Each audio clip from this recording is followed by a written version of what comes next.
cositas. Decíamos costes fijos, costes variables y otra clasificación fundamental, costes directos y costes indirectos. Bien, ¿cuándo un coste es directo? Cuando somos capaces de medir la cantidad de recurso que hemos consumido y cuando esa medición resulte económicamente factible. Y indirecto será cuando o bien no es posible medir esa cantidad de recursos empleada o bien su medición no es económicamente factible. Lo que son los costes indirectos, en vez de imputarlos de manera directa al objeto de coste, lo traspasaremos en base a claves de reparto. Bien, ¿por qué digo que tienen que cumplirse estas dos condiciones? Porque pongamos un ejemplo, un coste de materia prima que en principio todos podemos pensar que es variable y que además es directo, pues puede ocurrir que en función de la importancia que tenga, imaginaros una empresa que hace piezas que están compuestas de hierro, plástico y tornillos, por ejemplo. Y los tornillos sabemos que suponen aproximadamente el 2% de coste de materiales. Hombre, en principio es un coste directo, pero quizás no me merezca la pena medir cuántos tornillos consume cada una de las piezas y sí que me merece más la pena crear una clave de reparto que digamos, oye, mira, pues cuantas más unidades o piezas distintas de acero y de plástico tengamos, pues más tornillos le imputaré. Eso quiere decir que la medición de ese recurso no es económicamente factible y un coste que en principio podemos ver que es directo, luego a la hora de realizar la implantación real del sistema se convierte en un coste indirecto. Vale, nos ocurrirá muchas veces esto fundamentalmente en costes que no son relativamente importantes. Si un coste es relativamente importante, habrá que hacer que su medición sea económicamente factible. Porque al final las claves de reparto son aproximaciones, son criterios que deben estar siempre dentro de la lógica, pero cuanto más consigamos directizar al objeto de coste, mejor. Bien, otros tipos de costes, si queréis ya más a nivel teórico o cultural, costes hundidos pues son costes ya realizados, resultado de decisiones pasadas y que no pueden ser recuperados. Costes futuros, pues todo lo contrario, costes que todavía no hemos determinado y del cual merece la pena realizar un análisis de escenarios para ver si esa toma de decisiones es correcta o no. Costes diferenciales y luego tenemos costes de oportunidad, pues, bueno, que es el tema de el valor de la mejor alternativa que se pierde al tomar una decisión. Bien, simplemente a nivel de curiosidad, a nivel cultural de costes, ahí las tenéis. La última clasificación relevante a nivel de costes es la diferenciación entre costes reales y costes estándar. Costes reales o históricos, cualquiera de los dos nombres, son aquellos que se conocen a posteriori, una vez producidos. Bien, yo sobre un coste ya producido poco puedo gestionar. Podré gestionar antes de que se dé el siguiente coste real. Costes estándares son los que se fijan a priori, los deseables, los que la empresa debería tener. Entonces, claro, parten todos de estimaciones de consumos y de precios. Constituyen un objetivo, una meta a alcanzar.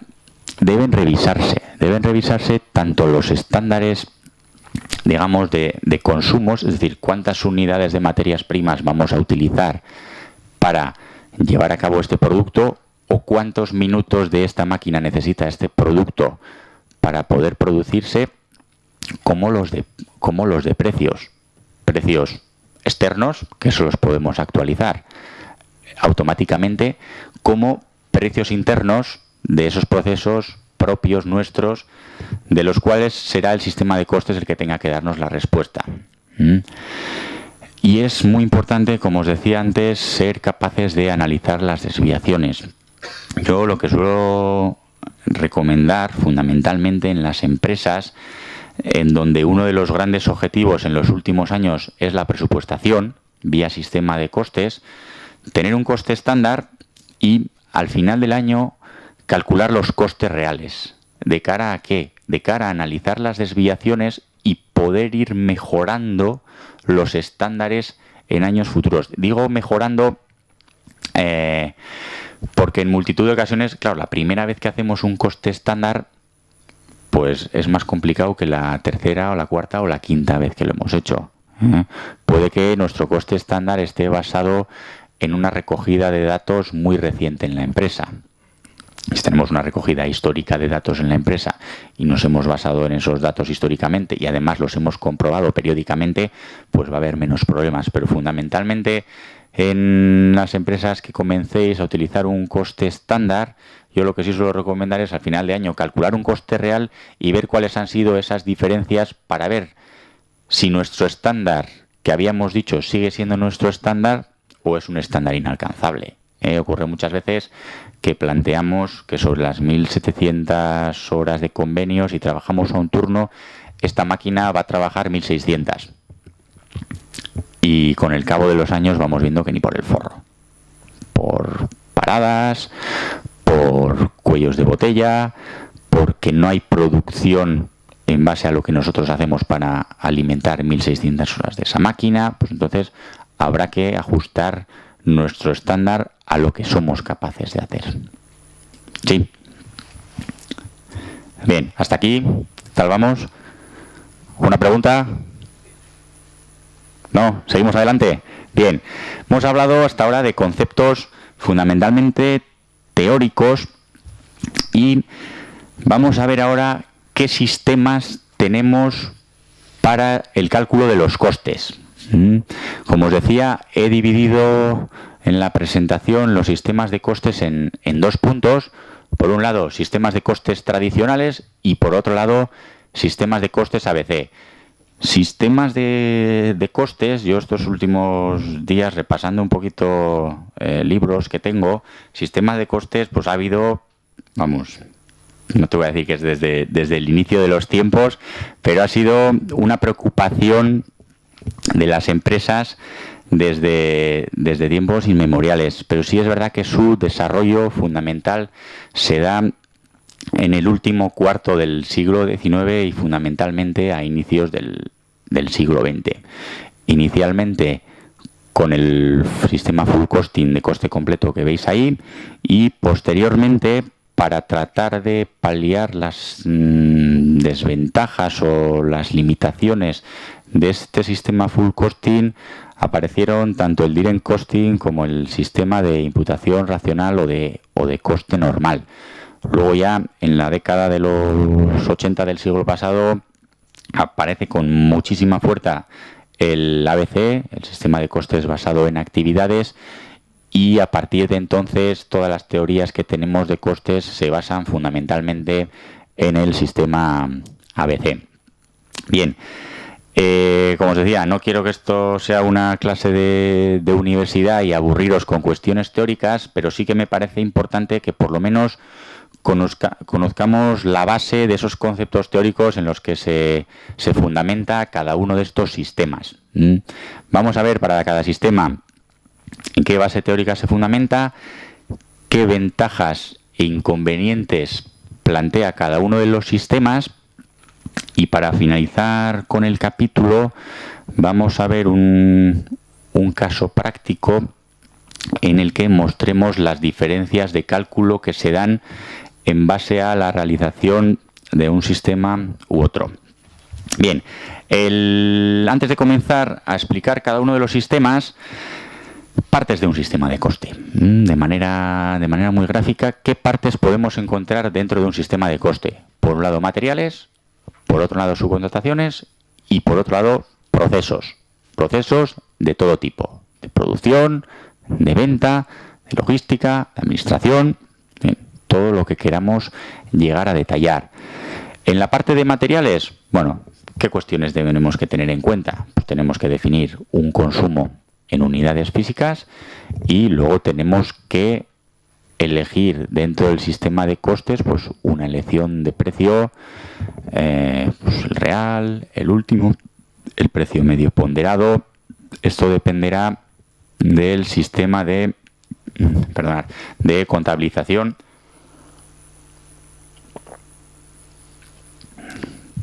que llevemos para la gestión de stocks.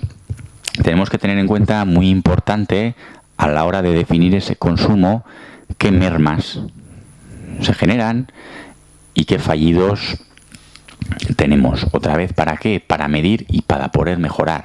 Si yo no mido, no soy capaz de saber que tengo un 10% de fallidos. Y si no soy capaz de tener un 10%, de saber que tengo un 10% de fallidos, no soy capaz de establecer objetivos de mejora para que ese 10% pues se vaya reduciendo poco a poco y tratando de que se acerque al 0%. Bien, bueno, yo os pongo que en empresas de servicios no hay ningún tipo de relevancia de este aspecto. En empresas de servicios fundamentalmente se tratará de procesos o actividades, porque normalmente lo que hacemos es vendemos horas que llevamos a cabo con recursos generalmente propios. Bien, subcontrataciones, 3/4 partes de lo mismo. Definir qué consumo de subcontratación vamos a tener en un producto, en un proyecto, en una orden de fabricación, en un servicio, en el que sea nuestro objeto de coste. Y por otro lado, pues bueno, crear un sistema de imputación sencillo de facturas, de cara a no volvernos locos. Esto es muy importante. Muchas veces sabemos que hemos subcontratado, pero no sabemos exactamente a qué órdenes de fabricación hace referencia a aquello que hemos subcontratado. Oye, pues sí sé que me han hecho unos baños de galvanizado, pero no sé exactamente, porque no me viene detallado en la factura, para qué órdenes de fabricación. Bueno, pues es importante crear una sistemática que me permita conocer ese galvanizado, pues bueno, para qué órdenes de fabricación se ha llevado a cabo. Bien, hasta aquí fijaros que nuestro problema fundamental es definir o establecer las unidades de consumo. Oye, pues necesito 3 kilos de esta materia prima y otros 2 de esta otra. O necesito una subcontratación de este proveedor para llevar a cabo este producto. Los precios de esos consumos nos van a venir dados. Porque a mí mi proveedor me va a cobrar un precio X que ya sé cuál es. Por lo tanto, a la hora de calcular los costes no tenemos ningún problema. Multiplicamos tantas unidades físicas al precio por cada unidad física y yo ya tengo el coste, tanto de las materias primas como de las subcontrataciones. Bien, ¿dónde está el problema y a lo que tiene que responder mi sistema de costes? Siempre va a estar en el proceso, en la actividad, en lo que yo llevo a cabo. Siempre vamos a tener que hacernos 2 preguntas. ¿Cuánto se imputa? Es decir, bueno, oye, ¿cuántas horas de esta actividad? ¿Cuántas horas de esta máquina? Y fundamental, la pregunta clave, ¿a cuánto? ¿A 30 euros la hora? ¿A 35? ¿A 40? Es muy importante, además de conocer si es a 35 o a 40, conocer detrás de ese 35 o 40 qué es lo que tenemos. Oye, pues en ese 35 hemos incluido costes estructurales o no los hemos incluido. Hemos incluido costes de distribución, no lo hemos incluido. Tener perfectamente realizada siempre la trazabilidad de vuestras tasas horarias. No me sirve de mucho saber que mi tasa horaria es de 45 si no sé dentro de ese 45 qué costes he incorporado ya o cuáles me quedan por incorporar. Muchas veces uno de los puntos flacos es que llevo trabajando con una tasa de 45 euros la hora, digo una por simplificar, ¿vale? Y sí, bueno, yo entiendo que está todo incluido, pero no hay nadie en la empresa que me asegure, que me diga, oye, John, que es que aquí está todo, hasta el sueldo del gerente. Vale, si lo sé, fenómeno. Si no lo sé, tengo que medir y generar una trazabilidad, y luego ya discutiremos si tenemos que meter o no tenemos que meter el sueldo del gerente en la tasa horaria, pero hay que partir siempre de conocer qué es lo que estamos incluyendo en nuestra tasa.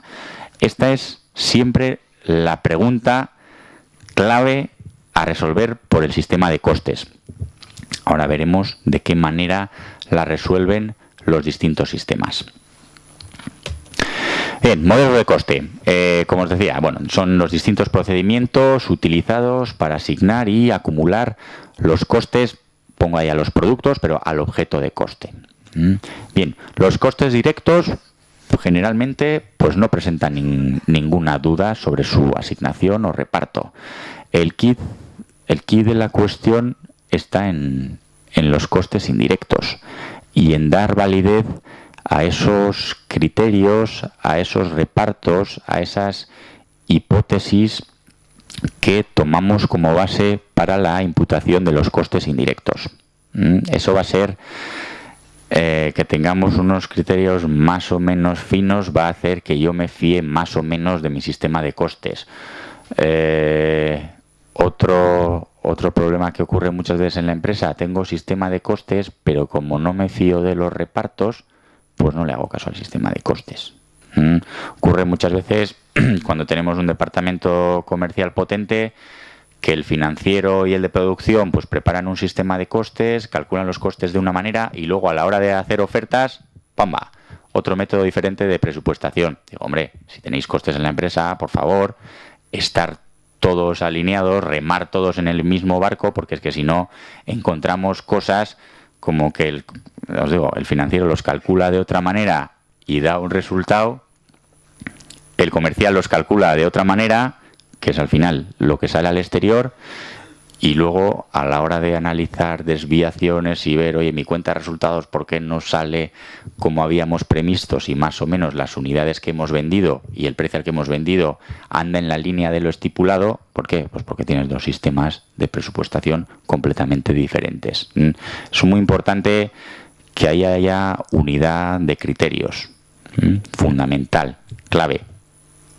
Y si no, pues casi mejor que no tengáis sistema de costes. Si vais a tener dos sistemas de costes dentro de la empresa, uno para presupuestar ofertas y otro para el que lo lleve el financiero, casi es mejor que no tengáis nada. Bien, vamos a ahondar brevemente en la base teórica de cada uno de los métodos. El más antiguo, como os decía, es el full costing o método del coste completo. El coste completo lo que hace es considerar todos los costes de producción, ya sean tanto directos como indirectos, como parte de coste del producto. Solo los costes de producción. Bien, fijaos que estamos hablando de que tiene su origen en una época donde el mayor porcentaje de costes de la empresa estaban dirigidos a la propia producción.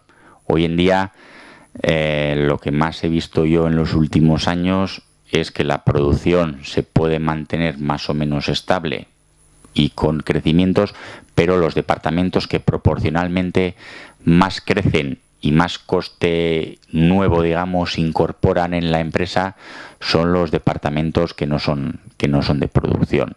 Aquellos que comentábamos antes, pues de calidad, de I+D, de oficina técnica, presupuestación, comerciales, etcétera, etcétera, que dentro de un sistema de costes completo no estarían incluidos.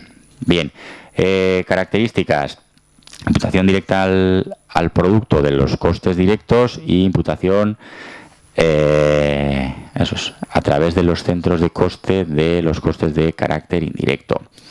Como os decía, importante, no considera los costes de producción, sabiendo un poco que eso es consecuencia de cuándo se ha originado este sistema de costes. Gráficamente, tampoco os quiero cansar mucho, lo tenéis en los apuntes, si os fijáis, tenemos unos costes de producción que son directos y que van de manera directa al producto, y tenemos otra serie de costes también de producción que son indirectos, que mediante los centros de coste y las claves de reparto que consideremos oportunas se llevarán al producto. Los costes de no producción se llevan directamente a la cuenta de resultados. Es decir, no forman parte del coste de mi producto, sino que forman parte del coste del periodo, podríamos decir. Bien, ventajas. Ventajas que compara el coste industrial con el precio de venta, por un lado, y que ofrece una valoración real de inventarios. La valoración de existencias hay que hacerla a coste completo.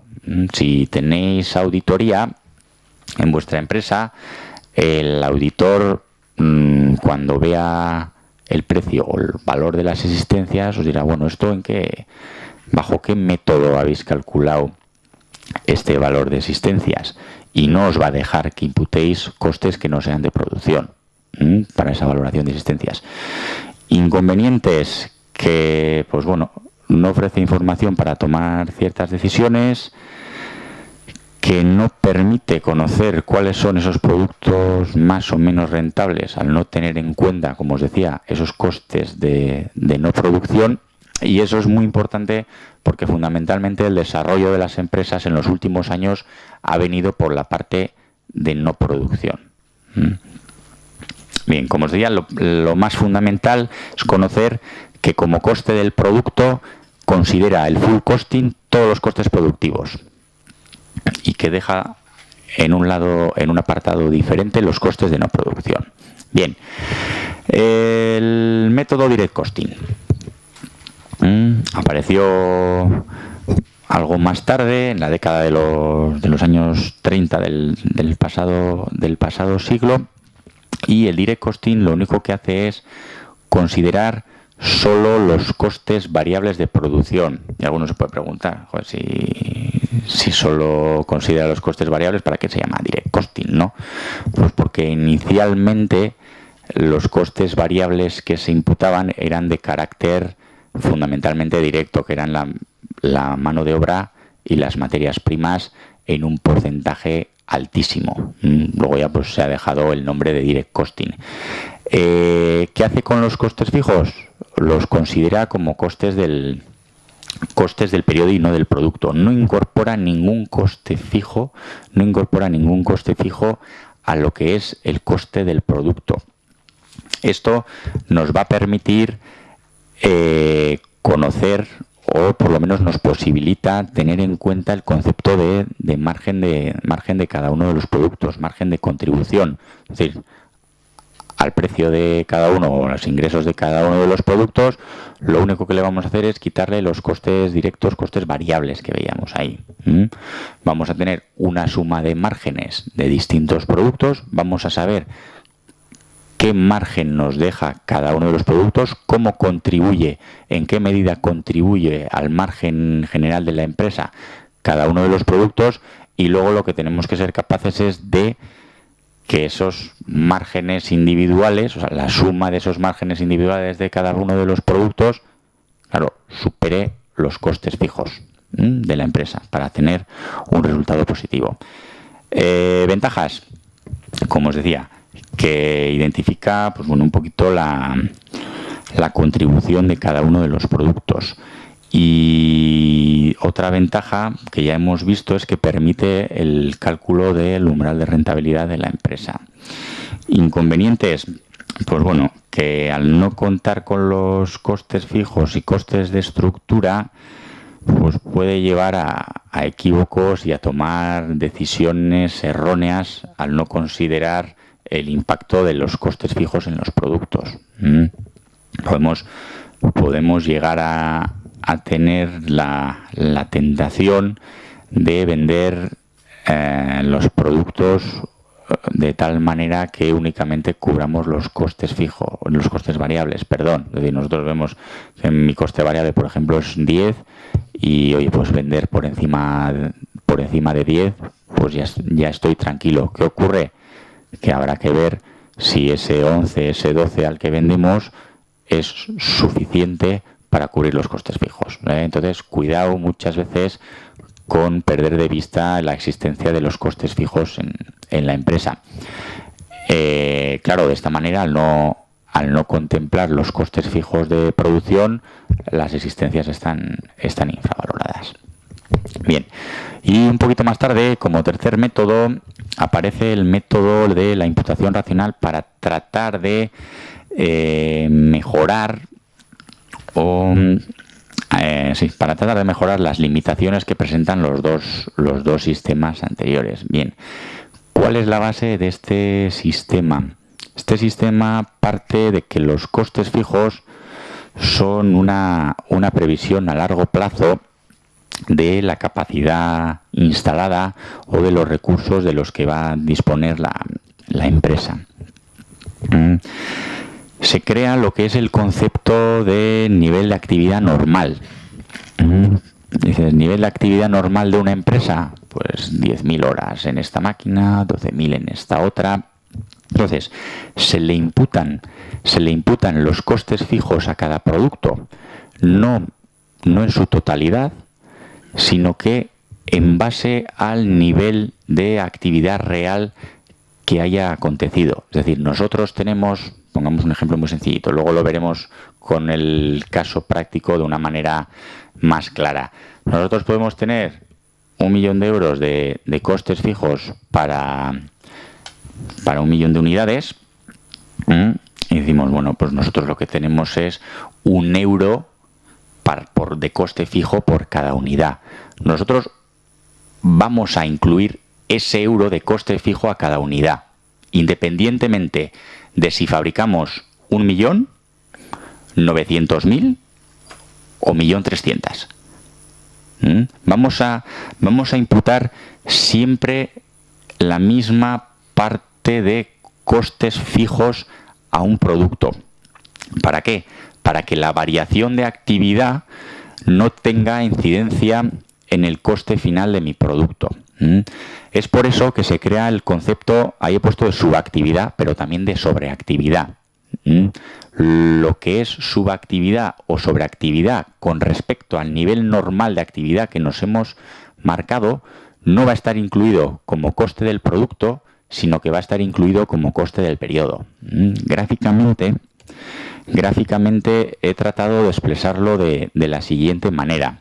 Si os fijáis en los costes fijos, que ahí veremos productivos o no, hay una actividad teórica, una capacidad real y una capacidad normal. La capacidad normal es la que deberíamos de tener y la que trasladamos al coste del producto, y la capacidad real es la que efectivamente hemos tenido en ese ejercicio.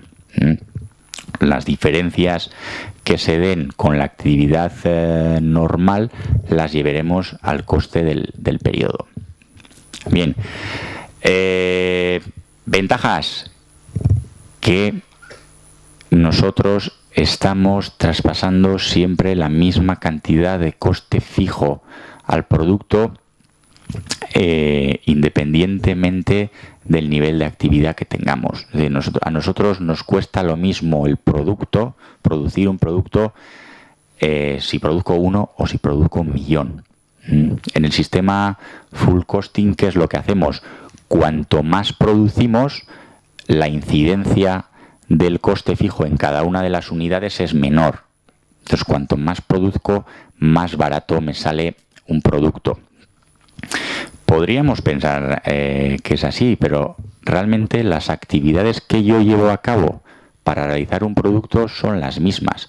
A mí un producto, de la forma en la que lo entiendo yo, producirlo no me puede costar menos porque he producido más unidades de su hermano. Realmente los recursos que yo he dedicado a él son exactamente los mismos. ¿Complicaciones de este sistema? Importante. ¿Y cuál es mi nivel de actividad normal? Ahí va a ser muy importante la fase de experiencia. Es decir, bueno, pues mi actividad normal habrá que ir acotándola y ajustándola al cabo de los años. Si ya contáis en vuestra empresa con un sistema de partes o con un sistema de control de uso de las máquinas, pues será más sencillo que si no contamos con ese tipo de información.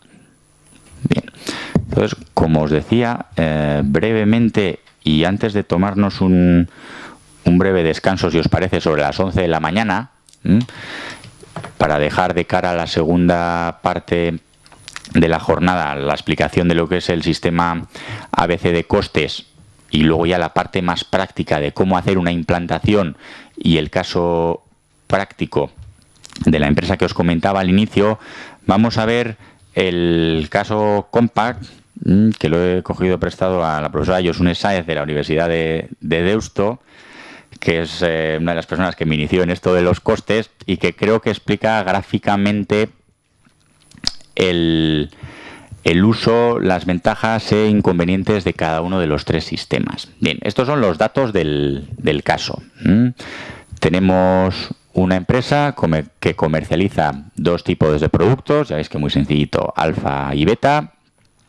Tiene unas ventas de 18.000 en este caso y vamos a suponer que vende todo lo que produce, ¿vale? Para facilitar un poco los números del caso. A nivel de materias primas, pues esos son los consumos y pues bueno, el proceso productivo está compuesto por el mecanizado, una fase de acabado, expedición y luego hay unos costes de administración. Si os fijáis, hemos dividido ahí lo que son los costes de los procesos en costes fijos y costes variables. Ahora veremos en cada uno de los sistemas cuál es la información que vamos a emplear. Y os he situado también ahí la unidad de medida que vamos a utilizar para traspasar el coste desde las actividades, en este caso de los procesos, a los productos. Horas máquina en el caso de mecanizados y número de unidades dentro de lo que son acabado y la expedición. Bien, también os he puesto en la parte inferior la capacidad normal que nos dice que tiene esta empresa en un ejercicio. Tantas horas de mecanizado, tantas unidades de acabado y tantas horas de expedición. Bien, esto en costes, así como ahora si nos pusiéramos a hacer el ejercicio con papel y boli, qué bien, qué facilito, nos han dado el enunciado. Lo complicado en el sistema de costes no es el cálculo, lo complicado en mi empresa es generar este enunciado, porque como os decía, muchas veces nos van a faltar datos. Costes normalmente es una lucha continua contra la falta de datos, porque la generación de datos también cuesta dinero, cuesta recursos. Entonces, cuando tenemos un enunciado así de sencillito, pues es más fácil. Bien, coste completo. Coste completo, ¿qué haremos? Pues bueno, cogemos todo el coste, el fijo más el variable de cada una de las actividades y lo que hacemos es dividir por las horas máquina que hemos llevado a cabo para generar esa producción, las unidades en el caso del acabado y la expedición. Tenemos un coste por unidad de medida, en este caso 50 euros horas máquina, del mecanizado, 25 euros la unidad de acabado y 8 euros de unidad la expedición. Pero tenemos que ser conscientes de que eso ya está comprendiendo todos los costes, tanto fijos como variables, de producción. Bien, ¿cuánto cuesta mi producto? Pues de cara asignándole las cantidades de consumo y las horas de mecanizado que nos dice el enunciado, pues 285 euros la unidad del producto alfa y 315 la unidad del producto beta. Bien, si fuéramos a generar una cuenta de resultados analítica, bueno, pues al final tantas unidades vendidas a tanto precio, ventas, tantas unidades vendidas a ese coste industrial que recoge tantos costes fijos como costes variables, nos queda un margen industrial de 150.000 euros en el caso del producto alfa. Le restamos lo que nos ha costado la expedición de ese producto alfa y tenemos un margen comercial de 70.000 euros. Bien. Resultado final, una vez detraídos también los 60.000 de administración, 107.000. Bien.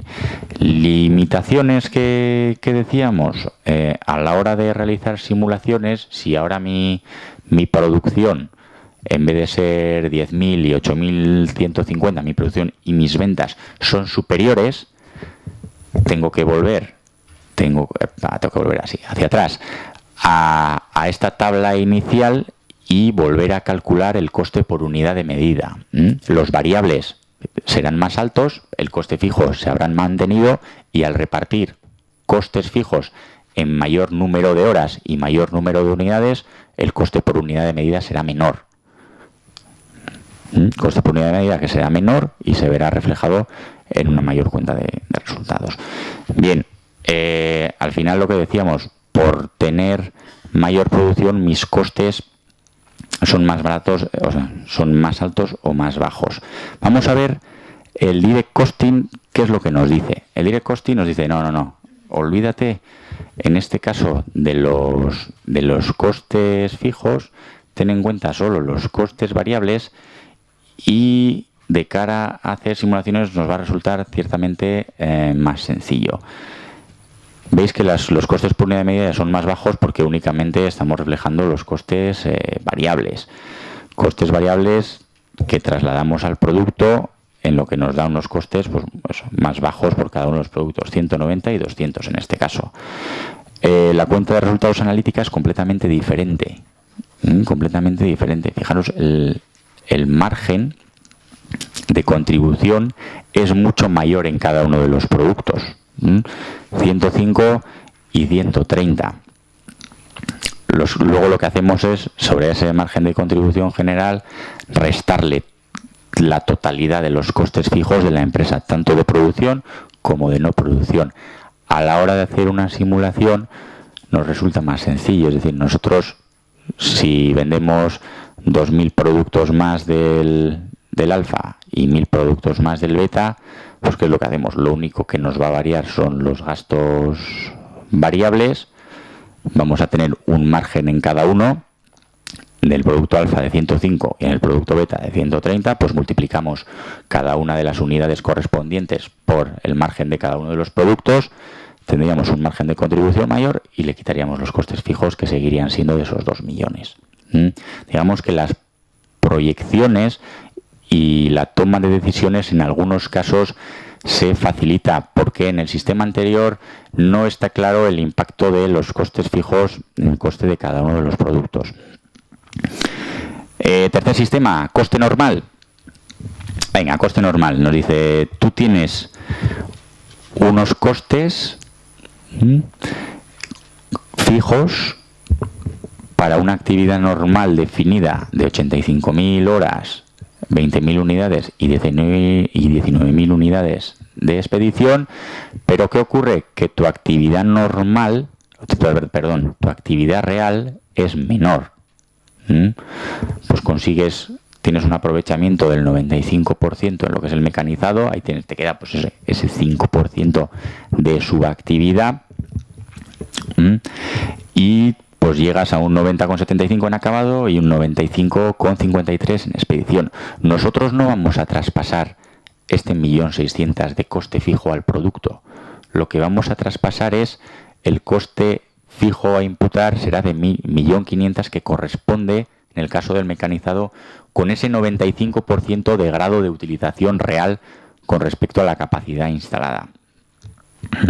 Los productos, pues eso, un coste al final intermedio de entre 280 y 309 euros. A la hora de representar la cuenta de resultados, además de los costes de administración, tenemos lo que se llama los costes o las diferencias entre actividades, entre la actividad definida como normal y la actividad definida como real. Es decir, cuanto menor sea mi actividad, no va a afectar al margen comercial de mi producto, lo que sí va a afectar es que mayor bolsa tendremos de subactividad.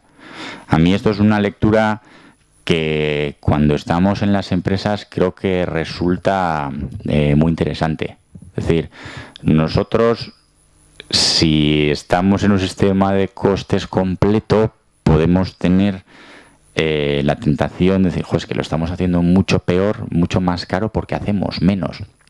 Hoy no, lo que pasa es que te sale más caro, tienes menor beneficio, tu producto no te sale más caro, lo que tienes es mayores costes de subactividad porque tienes una gran parte de la capacidad instalada sin utilizar.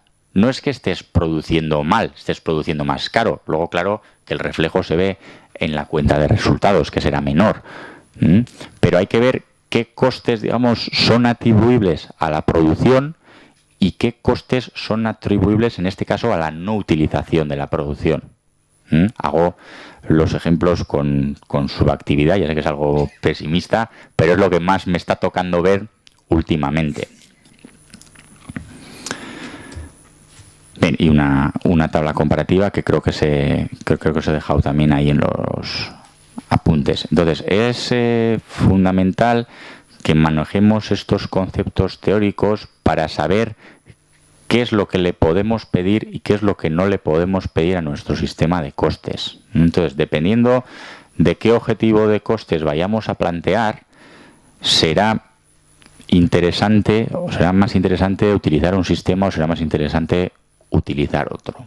Por eso os decía y os recalcaba la importancia de adaptar completamente a la medida de vuestras necesidades el sistema de costes.